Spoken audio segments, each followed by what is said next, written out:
Lau ya'lamuna ma fil atamati was subhi, kalaulah mereka tahu pahala solat isya berjamaah dan subuh berjamaah, la atauhuma habwan, maka mereka akan datang walaupun merangkak. Kalau mereka tahu pahala solat subuh berjamaah dan isya berjamaah, la atauhuma habwan, mereka akan datang walaupun merangkak. Lalu kenapa disebut yang tak datang itu munafik? Karena dia mendustakan janji Nabi Muhammad sallallahu alaihi wasallam. Percaya sama Nabi Muhammad, percaya.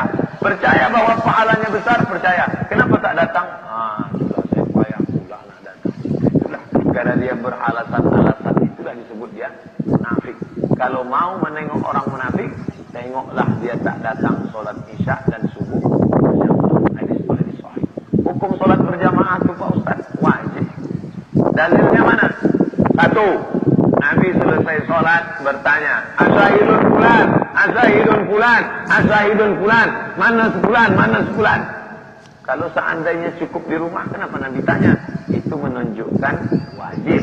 Dua, Nabi mengancam, la uharriqanna alaihim buyutahum. Siapa yang tak sholat berjamaah ke masjid, saya bakar rumahnya. Menurut ilmu usul fikih, kalau ada ancaman, berarti wajib. Wah. Tiga, kata Nabi SAW, kalau di kampung itu tidak ada sholat berjamaah, istahwazat alaihim musyayatin, sekampung diganggu setan. Ancaman. Kalau diganggu setan, berarti ancaman.